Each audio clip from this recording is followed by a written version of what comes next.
Hello दोस्तों, स्वागत है आप सबका अपने चैनल रैकेश रिव्यू की अनदर वीडियो पे। दोस्तों आज हमारे साथ हैं जतिन जो कि सब इंस्पेक्टर हैं सीआरपीएफ में। आज हम कोशिश करेंगे उनसे कुछ डिटेल्स के बारे में जानने के लिए। तो स्वागत है जतिन आपका हमारे चैनल रैकेश रिव्यू पे। Thank you so much. मेरे को आपने प्लेटफ़ॉर्म प्रोवाइड किया, जिसके थ्रू मैं जो भी एस्पिरेंट्स हैं, उनको सीपीओ एग्ज़ाम स्पेशली जो सीआरपीएफ है, उसके बारे में बहुत सारे डाउट्स रहते हैं कि कैसे क्या जो प्रोफाइल है, जो भी चीज़ है, उसके बारे में उनको बता सकूँ ताकि उनको अपने फ्यूचर में मदद मिल सके और अच्छे से वो तैयारी कर सकें। Once again welcome Jatin. तो जतिन सबसे पहला हमारा सवाल ये रहने वाला है कि आप कहाँ पर पैदा हुए थे और आपका जो लालन पोषण हुआ था वो कैसा रहा था? तो मेरे गाँव का नाम सुंदरपुर गाँव है, वो रोहतक डिस्ट्रिक्ट में पड़ता है। तो मेरा एक नॉर्मली मिडल क्लास फैमिली में ही मेरा जन्म हुआ है। अच्छा, तो जतिन अगर आपके बैकग्राउंड के बारे में बात करें तो जो आपके पिताजी हैं वो क्या काम करते हैं? मेरे पिताजी पहले तो फार्मिंग करते थे और साथ में बिजनेस भी हैंडल करते थे। बट अब फुल्ली वो अपना बिजनेस ही देखते हैं। अच्छा, फिलहाल अगर हम बात करें तो आप एक ऐसे बैकग्राउंड से आते हैं जो कि एक बिजनेस बैकग्राउंड माना जाएगा। तो ऐसे क्या सिनेरियो रहा था जतिन जो कि आप एक बिजनेस बैकग्राउंड होने के बाद आपने गवर्नमेंट जॉब के लिए तैयारी करी और वो भी स्पेशली सीपीओ के रिगार्डिंग? देखिए, हमारा स्टार्टिंग से बिजनेस बैकग्राउंड रहा है। बट मेरा स्टार्टिंग से बचपन से ही एक चीज़ थी कि मेरे को यूनिफॉर्म चाहिए। मेरे को यूनिफॉर्म स्टार्टिंग से ही पसंद थी। मेरे को बड़ा होके पुलिस में ऐसे भर्ती होना है। और मेरे को खाकी यूनिफॉर्म स्टार्टिंग से मेरा एक ड्रीम रहा है और स्पेशली मेरा दिल्ली पुलिस का रहा है। तो मैंने जो प्रिपरेशन स्टार्ट की थी वो दिल्ली पुलिस को एम करके ही करी थी। बट अनफॉर्चुनेटली मेरा उसमें नहीं हो पाया सिलेक्शन, तो मैंने सीआरपीएफ में कंटिन्यू करा।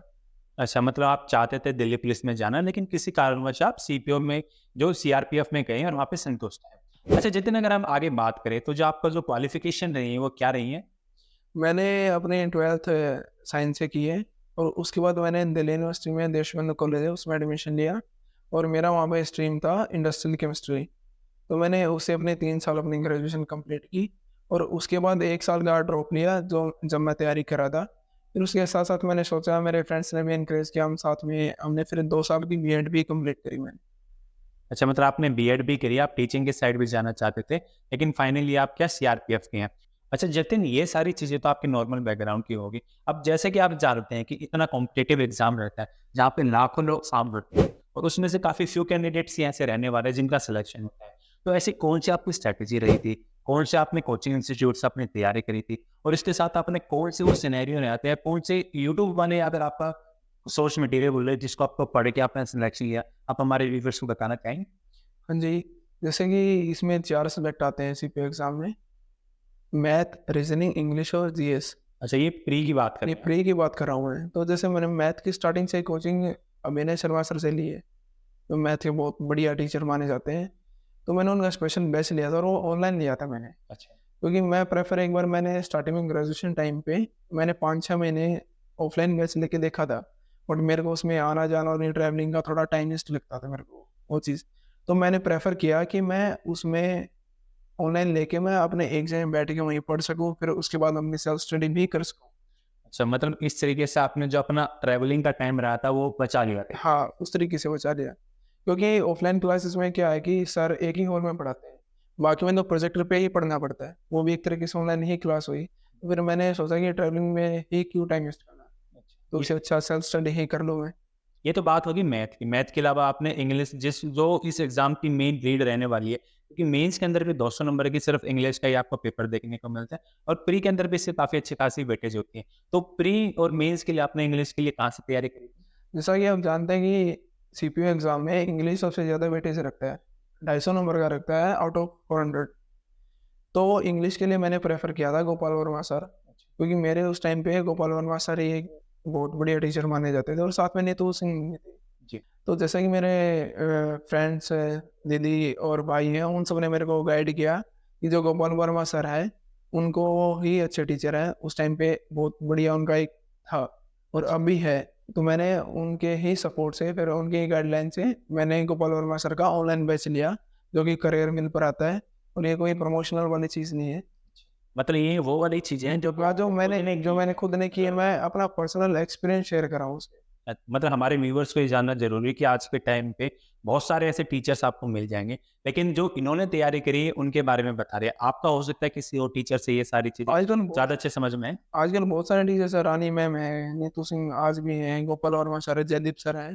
तो म ये इन काफ़ी सारे टीचर्स हैं, मतलब अगर आप इनसे पढ़ना चाहते हैं, तो इनके आप पढ़ के अपने कॉम्पिटिटिव एग्ज़ाम को क्लियर कर सकते हैं। अच्छा, तो ये बात होगी आपकी मैथ और इंग्लिश के बारे में। इसके अलावा अगर हम बात करें, तो जो रीज़निंग की चीज़ रहेगी, वहाँ से आपने कहाँ से तैयारी करी थी उसकी? रीज़निंग मेरी स्टार्टिंग से ठीक थी। मेरे को उसकी कोचिंग लेना ऐसा मेरे को ज़रूरत नहीं पड़ी। अच्छा, वर्दी नहीं था आपके लिए? वर्दी नहीं था क्योंकि मेरे को टाइम ज़्यादा कंज्यूमिंग लगता था, और क्योंकि जैसे मेरे ठीक थी, और जो बाकी बचे थी कुछ यूट्यूब से जिस टॉपिक में डाउट आया, तो यूट्यूब में मेंशन करें उस टॉपिक के बारे में पढ़ सकते हैं।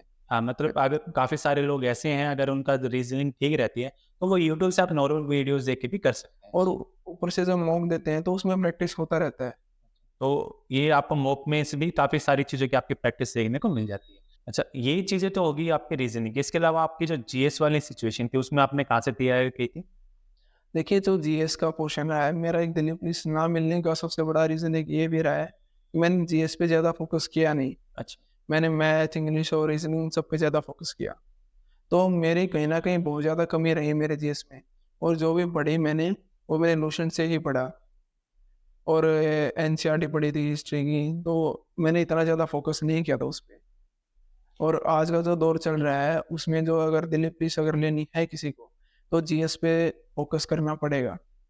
उसके बिना दिलीप पुलिस नहीं मिलेगी, क्योंकि आजकल बहुत ज़्यादा कॉम्पिटिशन ज़्यादा हो चुका है, और मार्क्स प्री के बहुत ज़्यादा मैटर करते हैं। तो मतलब वो सारे कैंडिडेट जो कि सीपीओ को आप टारगेट कर रहे हैं, तो ये आपको बहुत ही ध्यान देने की ज़रूरत है कि आपको जीएस को बहुत स्पेसिफिकली टारगेट करना है और उसके अंदर जितना अच्छा हो सके उतना अच्छा स्कोर करना है, ताकि आप अपनी मनपसंद जॉब ले सकें। अच्छा, ये सारी चीज़ें तो होगी आपके प्री के बारे में और मेंस के बारे में। लेकिन जब आप भी कभी भी तैयारी करते हैं, तो आप देखेंगे कि आपके लिए टेस्ट कितना इम्पोर्टेंट रहता है। टेस्ट के बारे में आप क्या बताना चाहेंगे हमारे व्यूअर्स को? देखिए, टेस्ट का ऐसा है कि सिलेबस तो एक बार हम कर लेते हैं, बट जो एक्चुअल जो तैयारी होती है वो मॉक टेस्ट से ही होती है। तो जितने ज़्यादा हो सके मॉक टेस्ट उतने देने चाहिए। उससे हमारा जो माइंड है उस तरीके से प्रिपेयर होता है कि जब हम प्रेशर को कैसे हैंडल करें एग्ज़ाम में, कम टाइम में क्वेश्चन ज़्यादा कैसे करें, और चीज़ों को अगर स्किप कैसे करना है। अगर किसी क्वेश्चन में अटक अटक रहे हैं तो उस पे टाइम वेस्ट ज़्यादा ना करें, और उसको स्किप करके बाद में उसको करें। अच्छा, मतलब आपके हिसाब से कि जितना पढ़ना ज़रूरी है, उतना ही टेस्ट देना भी ज़रूरी है, हाँ जी। ताकि आप उस माहौल से जो अपने आप को अवगत करा सकें और आपको कोई प्रॉब्लम का सामना ना करना पड़े। क्योंकि फाइनली तो हमें एग्ज़ाम में ही परफ़ॉर्म करना है ना, तो उसकी तैयारी तो स्टार्टिंग से ही करनी पड़ेगी हमें। तो ये जतिन आपकी बात होगी प्री के बारे में। जब आपका एग्ज़ाम हो गया था, उसके बाद आपका जो पीईटी हुआ होगा, जो कि आपकी रनिंग आती है, हाई जंप वगैरह आती है, तो उसके बारे में आप हमारे व्यूअर्स को कुछ बताना चाहेंगे कि आपको कौन-सी प्रॉब्लम का सामना करना पड़ा था? और जो कैंडिडेट्स हैं, जो इसकी तैयारी कर रहे हैं, उनको कौन-कौन सी चीज़ों का आगे ध्यान रखने की ज़रूरत है? देखिए, पीईटी में ऐसा होता है कि प्री तो ऑलमोस्ट जो जो अच्छे से तैयारी कर रहे हैं वो क्लियर कर ही लेते हैं। बट दिक्कत क्या आती है, जो पीईटी का जो सक्सेस परसेंटेज रहता है 40 टू 50 ही रहता है। आज तक, क्योंकि इसमें बहुत ज़्यादा अब जो तैयारी कर रहे हैं वो सारा दिन बस बैठ के पढ़ते हैं, फिज़िकली एक्टिव नहीं रहते इतना, तो उनको प्रॉब्लम आती है फिज़िकल की तैयारी करने में। इसलिए लोग ऐसे एज़ ए सीजीएल कंपैरिज़न में इसको कम प्रेफ़रेंस भी देते हैं सीपीओ को। क्योंकि जो उनकी फिज़िकल एंड्योरेंस टेस्ट है, उसमें वो फेल हो जाते हैं और इसकी वजह से वो बाद में सिलेक्शन नहीं ले पाते। हाँ जी। तो जो कैंडिडेट ऐसे हैं जो स्पेशली पी जो सीपीओ के लिए तैयारी कर रहे हैं, तो उनके रिगार्डिंग आप कुछ बताना चाहेंगे कि वो पीटी की तैयारी कैसे कर सकते हैं? पीटी की तैयारी देखिए, वो तो हर इंसान का अपना बॉडी कैपेसिटी अलग-अलग होती है। किसी की रनिंग वीक होती है, किसी की हाई जंप वीक है, किसी की लॉन्ग जंप वीक है। तो जो जिस फील्ड में वीक है, अगर उनको खुद से नहीं हो रहा है तो किसी फ्रेंड वगैरह इन सब की हेल्प ले सकता है। अगर वो नहीं है तो आजकल आस-पास ग्राउंड में कई कोच होते हैं जो एक स्पेशली ट्रेनिंग देते हैं। पर्टिकुलर जैसे सीपीओ के लिए हो गए, फिजिकल के लिए हो गए, या आर्मी के लिए हो गए। तो उन सब की ट्रेनिंग है, तो वहाँ जाके उनको जॉइन कर सकते हैं। वो आपको बहुत ज़्यादा हेल्प करेंगे इस चीज़ में। मतलब आप कहना चाह रहे हैं कि जिनको अगर प्रॉब्लम आ रही है किसी भी तरीके की, वो अपने आस-पास किसी ऐसे इंस्ट्रक्टर की हेल्प ले सकते हैं, जो उनका फिज़िकल एंड्योरेंस टेस्ट क्लियर कराने में मदद कर सकती है। हुँ। अच्छा जतिन, ये आपकी बात होगी फिज़िकल के बारे और में। एक चीज़ और ऐड करना चाहूँगा इसमें कि जब हम फिजिकली तैयारी करते हैं, तो जब अकेले तैयारी करते हैं तो हम उतना परफॉर्म नहीं कर पाते उस चीज़ में। क्योंकि अकेले में एक हद तक ही होता है, इंसान बोर होने लग जाता है। जैसे 4 चक्कर लगाने हैं 400 मीटर के, जी। तो डेली-डेली अगर 1-2 दिन तो रहेगा ठीक, हफ्ता ज़्यादा हफ्ता 10 दिन ठीक रहेगा। उसके बाद माइंड में वो एक मेंटली थकावट आने लग जाती है कि अभी तो इतने चक्कर और लगाने ये लगाने, तो परफॉर्मेंस इतनी अपग्रेड नहीं हो पाती उस चीज़ में। तो अगर कोई फ्रेंड है साथ में बूस्ट करने के लिए उस चीज़ को, और या फिर कोच है, तो एक माहौल मिलता है वहाँ पे कि साथ में हमारे साथ और 20 बच्चे में दौड़ रहे हैं, तो एक मन में मोटिवेशन आता है कि मुझे इनसे आगे निकलना है, मुझे क्लियर करना है। तो वो सबसे बहुत बड़ी चीज़ रहती है। तो मतलब आप ये कहना चाह रहे हैं कि जैसे हम प्री एग्जाम के लिए मॉक टेस्ट देते हैं, ऐसे ही अगर हम ग्रुप में रनिंग करेंगे तो हम जो मेन हमारा रहने वाला है फिजिकल वाली चीज, उससे हम अवगत हो जाते हैं और वो हमें हेल्प करता है कि हम जो ऑन फील्ड जाके अच्छे से परफॉर्म कर सकें। हाँ जी। जी। तो ये आपकी बात होगी। इसके साथ साथ आपने सुना होगा कि जो मेडिकल टेस्ट होता है दोस्तों, वो जो कोई भी बेल्ट की जॉब के लिए आप जाते हैं तो वहाँ पे बहुत ही ज़्यादा मैटर करता है। और आपका जब मेडिकल टेस्ट हुआ था तो आपका कैसा एक्सपीरियंस रहा था, आप कुछ शेयर कर सकते हैं हमारे? हाँ जी, बिल्कुल। मेडिकल टेस्ट का क्या है कि मेडिकल टेस्ट जैसे फिज़िकली इसका हार्ड है, वैसे मेडिकल टेस्ट भी बहुत ज़्यादा हार्ड है। जी। उसमें भी बहुत सारी चीज़ें होती हैं जो वो ऑब्ज़र्व करते हैं। हमारे बिल्कुल सिर से लेकर और टो तक, जी। वो हर चीज़ ऑब्ज़र्व करते हैं। हमारा चलने का तरीका, वो बोलने का भी देखते हैं कि वही हकला तो नहीं रहा उसमें। अच्छा। आँखें देखते हैं, आईज़, नोज़ सब कुछ चेक करते हैं उसमें। तो मतलब आप कहना चाह रहे हैं कि काफ़ी अच्छा खासा मेडिकल होता है, तो जो मेडिकली फिट नहीं है कैंडिडेट, वो ध्यान रखें कि वो इन सारी चीज़ों में ना घुसें और जो बाकी एग्ज़ाम्स हो सकते हैं उनकी तैयारी करें, या फिर अपना जो ट्रीटमेंट करा के उसके बाद इन चीज़ों की तैयारी करें। और आइज़ की होती है कि किसको वीक होती है, या किसको ये भी डाउट रहता है कि लेज़र वाला चल जाता है या नहीं चल जाता। जी। लेज़र का क्या है कि वो देखते हैं कि अलग-अलग तरीका लेसिक होता है इसका, तो वो टाइम देखते हैं कि जैसे 6 महीने, 1 साल हो गया किसको लेज़र करवाए हुए, तो वो पकड़ में नहीं आता फिर उसमें। अच्छा। तो ऐसी कोई दिक्कत नहीं है, वो इतना प्रॉब्लम क्रिएट नहीं करता उस चीज़ में। अच्छा, मतलब कुछ कैंडिडेट ऐसे हैं, अगर उनको चश्मा लगा हुआ है और आप लग रहे हैं कि आप इस एग्ज़ाम की तैयारी कर रहे हैं, तो कुछ मंथ पहले अगर आप लेज़िक करवा लेते हैं, तो आपको मदद करेगा आप इसके मेडिकल को क्लियर करने के लिए। सबसे अच्छा रहा है कि 1 साल पहले ही करा लो उसको, अच्छा। ताकि वो अच्छे से आँखें वगैरह भी उसको फिट हो सके और आपकी तैयारी में भी उस चीज़ की अड़चन ना आए उस चीज़ के लिए। ठीक है, मतलब वो सारी चीज़ें आपको ध्यान रखने की ज़रूरत है मेडिकल से जाने से पहले। तो दोस्तों, ये सारी चीज़ें तो वो हो गई कि जब आप किसी भी एग्ज़ाम की तैयारी कर रहे हैं और एग्ज़ाम की तैयारी करने के बाद जब आपका सिलेक्शन हो जाता है, तो आप उसके बाद ट्रेनिंग पे जाते हैं। आज हमारे साथ जतिन है जो कि अपने मिड टर्म ब्रेक पे आए हुए हैं। तो आज हम कोशिश करेंगे जतिन से जानने के लिए कि इनके जो फर्स्ट 6 मंथ की ट्रेनिंग रही है वो कैसी रही है। जतिन, कुछ आप शेयर करना चाहेंगे हमारे साथ इसके रिगार्डिंग? जी, बिल्कुल, जैसा कि आप जानते हैं कि जो बेसिक ट्रेनिंग होती है वो 12 महीने की होती है। अच्छा। तो अभी मेरा मिड टर्म चल रहा है, मेरे 6 महीने कंप्लीट हो चुके हैं और 6 महीने के बाद 2 वीक्स का मिड टर्म ब्रेक होता है, अच्छा। और जो मिड टर्म टेस्ट क्वालीफाई कर पाता है वही मिड टर्म जाता है। अच्छा। अगर वो फेल हो जाता है तो फिर उसको रेलीगेट भी कर देते हैं। अच्छा, मतलब सबको मिड टर्म ब्रेक नहीं मिलता है, अगर आप क्लियर करेंगे तो ही आप छुट्टी पे आ पाएँगे। हाँ जी। और पूरी ट्रेनिंग में ऐसा क्या होता है कि 2 बार अगर कोई फेल हो रहा है, हुँ। तो फिर उसको जो पिछला बैच चल रहा होता है, जो हमसे जो क्या होता है कि कुछ बच्चे बाद में एक्सटेंशन लेके रखते हैं, जो कि बाद में जॉइन करते हैं। तो जो हमसे पीछे बैच चल रहा होता है, उसमें उनको रेलीगेट कर देते हैं। अच्छा, मतलब इस तरीके से वो एक क्या है सीनियरिटी लूज़ कर देते हैं कि जो एक बार में ट्रेनिंग को कंप्लीट करेंगे वो अलग सीनियरिटी लिस्ट में रहेंगे और जो बाद में आएँगे वो अलग सीनियरिटी लिस्ट में रहेंगे। हाँ जी। अच्छा, तो जतिन, आपके मतलब अभी तक एक्सपीरियंस कैसा रहा है कि आपने कौन-कौन सी चीज़ आपको सीखने को मिली हैं? कौन से ऐसे डिसिप्लिन वाली चीज़ें रहती हैं? आपकी जो फिज़िकल एक्टिविटी रहती है वो कैसी रही है? कुछ बताना चाहेंगे ट्रेनिंग में? देखिए, सीआरपीएफ में क्या होता है कि एक तो बहुत डिसिप्लिन लाइफ होती है। एक तरीके से आप ये लगा लो, ये आर्मी और पुलिस का कॉम्बिनेशन ही है। ओके। इसमें पुलिस के काम भी सिखाए जाते हैं और आर्मी के भी जो होते हैं लाइफ, वो इंसान जीता है इसमें। अच्छा। तो सुबह 4:30 बजे उठना, फिर प्रॉपर ड्रेसअप होके फ्रेश वगैरह हो गए, हमें मार्का में जाना होता है। अच्छा। सुबह मॉर्निंग परेड लगती है, जैसे रोल कॉल वगैरह जी। वो होता है। उसके बाद फिर हमारे 2 पीटी पीटी के होते हैं। फिर ब्रेकफास्ट हो गया, फिर लेक्चर्स भी चलते हैं दिन में। उसके बाद फिर लंच और शाम तक फिर लेक्चर, और ये सब होता है। अच्छा, मतलब दोस्तों ये जानना ज़रूरी है कि आपकी सिर्फ़ फिज़िकल एक्टिविटी ही नहीं रहेंगी, इसके साथ-साथ आप लोगों को पढ़ाया भी जाता है। तो आप इस चीज़ के साथ मेंटली प्रिपेयर होके जाएँ कि आपको ट्रेनिंग प्लस पढ़ाई दोनों एक साथ ही करना है। क्योंकि ऐसा है ना कि जो सब इंस्पेक्टर का जो काम होता है, वो डॉक्यूमेंटेशन का भी बहुत ज़्यादा काम होता है एक तरीके से। उसको अलग-अलग ड्यूटीज़ दी जाती हैं, और डॉक्यूमेंटेशन का काम जो कि बहुत ज़्यादा होता है as compare to lower rank. तो इसलिए हमारे लेक्चर्स भी होते हैं, हमारी ड्यूटीज़ क्या-क्या हैं, हमें वो बताया जाता है। अलग-अलग तरीके से हमें एक्सपोज़र मिलता है हम वो सब चीज़ों से, और एक सीखने को बहुत ज़्यादा मिलता है।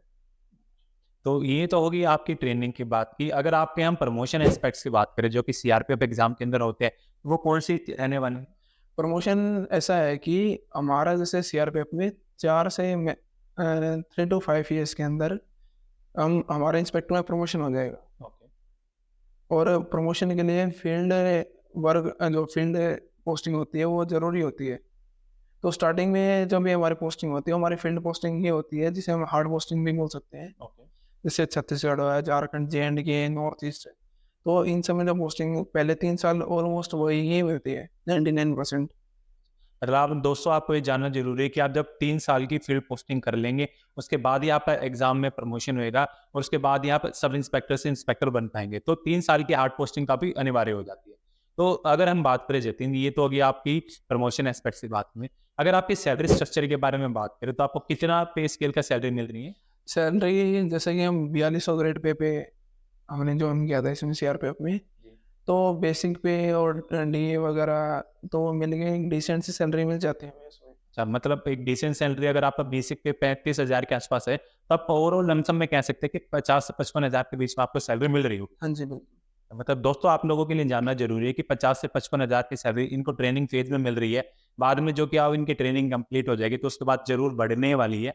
तो जो-जो लोग इसकी तैयारी कर रही हैं, वो देख सकते हैं कि इसके अंदर काफ़ी डिसेंट सैलरी स्ट्रक्चर रहने वाला है, जो कि आपको फैमिली के लिए काफ़ी हेल्पफुल रहेगा।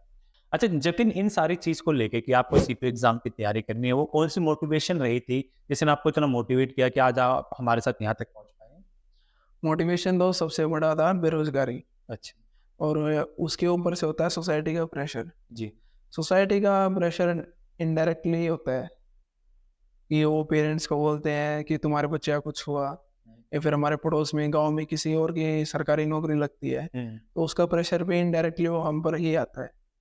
क्योंकि पेरेंट्स को एक उम्मीद रहती है कि हमारा बच्चा भी सक्सेस हो, इतने साल से मेहनत करे, इतने दिनों से लगे हुए हैं, तो इसका ये हमारे बच्चे का भी सिलेक्शन हो। तो सबसे बड़ी ये चीज़ होती है। तो मैं खुद 4 साल से जैसे प्रिपरेशन कर रहा था, 2019 के बाद मैं 2019 में पास आउट हो गया था जी। ग्रेजुएशन में। तो फिर उसके मैंने एग्ज़ाम प्रिपरेशन की, 2020 में एग्ज़ाम हुआ सीपीओ का। तब तक मेरा सिलेबस भी ऐसे 4-5 महीने हुए थे पास आउट हुए। तो एग्ज़ाम हुआ तो मेरा सिलेबस कंप्लीट नहीं हुआ था, तो प्री नहीं हो पाया क्लियर। उसके बाद फिर कोरोना आ गया, तो 2 साल तक तो एग्ज़ाम हुआ ही नहीं। तो ये एग्ज़ाम हुआ, फिर कोरोना में भी ऐसे शेड्यूल वगैरह तो आप सब जानते हैं कि लाइफ़स्टाइल कैसे इफ़ेक्ट हुआ था हाँ, सबका। काफ़ी दिक्कतें आई थी उस बहुत सारी दिक्कतें आई, मन नहीं किया पढ़ने का, दिन ऐसे चले गए उसमें, पता ही नहीं चला उस वो दौर था वो अजीब ही था उसमें। तो फिर उसके बाद जैसे एग्ज़ाम हुआ, प्री क्लियर हुआ, तो इस तरीके से अब जैसे मैं सीआरपीएफ मेरा सिलेक्शन हुआ उसमें। तो सबसे बड़ा ये चीज़ था कि फैमिली वालों की भी एक सोसाइटी में थोड़ी इज़्ज़त हो, और खुद एक जो लोगों का नज़रिया था मेरे प्रति जो पहले था और अब है, वो कंप्लीटली चेंज हो गया उस चीज़ को देख के। अच्छा, मतलब दोस्तों आपने देखा होगा कि काफ़ी सारे लोग ऐसे होते हैं कि जो बेरोज़गार होते हैं, वो अपने फैमिली से ताने सुनते हैं, अपने दोस्तों से ताने सुनते हैं या अपने सोसाइटी में उन्हें काफ़ी सारे तानों का सामना करना पड़ता है। तो मेरे हिसाब से सबसे बड़ी मोटिवेशन रहती है किसी के लिए भी, अगर उनको अपनी लाइफ़ में कुछ अचीव करना है और अपने माँ-बाप को क्या प्राउड फ़ील कराना है। सबसे बड़ी ये चीज़ है कि हम इंडिपेंडेंट हो जाते हैं। हम खुद अपनी इच्छा से अपने पेरेंट्स के लिए, भाई-बहन इन सब के लिए हम कुछ ना कुछ अपने उसकी इच्छा से कर सकते हैं। देखिए, ये हर चीज़ पे ये नहीं होता है कि मम्मी-पापा से पैसे माँगने पड़ रहे हैं। तो अगर आप इंडिपेंडेंट हो जाते हैं एक पर्टिकुलर एज में, तो दोस्तों आपके फ्यूचर के लिए काफ़ी अच्छा रहता है। आप अपने आप में काफ़ी कॉन्फिडेंट फ़ील करते हैं, ताकि आप कोई भी अपना डिसीज़न मेकिंग प्रोसेस ले सकें। और सबसे बड़ी ये चीज़ है, अगर एक जब जॉब सिक्योर है ना, तो माइंड में थोड़ा एक रिलैक्स हो जाता है कि आगे हम बेटर तैयारी और भी तो कर सकते हैं। तो अभी आप किसी और एग्ज़ाम की तैयारी कर रहे हैं अपनी लाइफ़ में? नहीं, अभी ट्रेनिंग टाइम में तो टाइम मिलता ही नहीं है। इतना टाइम मिलता है कि या तो रेस्ट कर लो या थोड़ा अपना काम कर लो। मतलब आगे आपने कुछ सोचा है कि आप कभी करेंगे किसी चीज़ की तैयारी? हाँ, आगे करूँगा। तो दोस्तों ये थे हमारे साथ जतिन, जो कि सीआरपीएफ में सब इंस्पेक्टर लगे हुए हैं। मैं उन पर थैंक्स कहना चाहूँगा कि इन्होंने अपना कीमती समय में से हमें समय निकाल के दिया और हमारा जो इतना क्वेश्चन आंसर थे उनको जवाब देने की कोशिश की और काफ़ी दिल से जवाब दिया इन्होंने, काफ़ी डिसेंटली जवाब दिया है ताकि लोगों को मदद मिल सके।